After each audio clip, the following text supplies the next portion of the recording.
Pamahalaan tiniyak ang pagpapaigting ang pagbabantay sa pondo ng bayan at sisiguruhing maihahatid ang mga pangunahing serbisyo sa lahat ng antas ng lipunan. Para sa detalye, balita mo kay Julius Di Sambron. Pondo ng bayan dapat ilaan sa mamamayan. Ito ang panawagan ng publiko hinggil sa tamang paggamit ng pork barrel na mas kilala natin bilang Priority Development Assistance Fund o PDA. Dapat ito ang siyang magbigay suporta sa pangangailangan ng publiko lalo sa ilang mga serbisyo. Maaari itong magbigay suporta sa mga maliliit na unit ng komunidad lalo sa mga lalawigan o kanayunan. Halimbawa, ang paglalaan ng mga kagamitang pansaka at punla na siyang magpapalakas ng sektor ng agrikultura sa bansa. Tulong na din ito sa mga magsasaka. Kung tama lamang ang paggamit nito, ito sana'y mailalaan sa mga mahihirap nating kababayan at bigyan sila ng maihahain sa hapag o kaya livelihood program na makakapanustos sa kanilang pamilya. Gayon din sana makakapagpatayo ng marami pang paaralan, improvements sa health services lalo ngayong hindi maiiwasan ng sakit bunsod sa pabago-bagong panahon. Marami pang proyektong pang-infrastruktura gaya ng farm-to-market roads, pagsasaayos ng mga napinsalang daan at tulay ni Yolanda o kaya ang pagpapalakas ng sistema ng tren sa ating bansa upang maibsan ang matinding traffic sa Kamaynilaan. Pero dahil sa mga naglalabasang issue at usapin hinggil sa maling paggamit nito, base sa isang survey, mas naniniwala ngayon ang maraming Pilipino na dapat nang ibasura ang pork barrel sa bansa.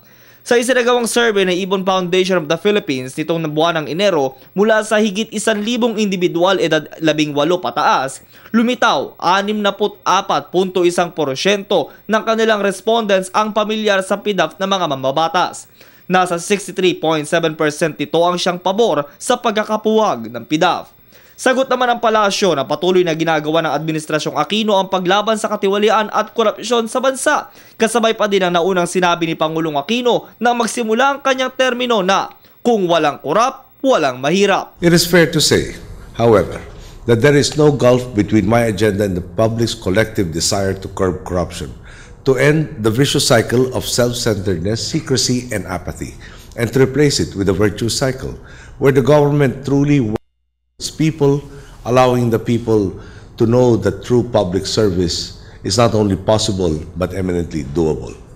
This would further empower the government. This was our people's collective cry during the 2010 elections when they voted for the idea behind our campaign for the presidency, which was, simply put, kung walang korap, walang mahirap.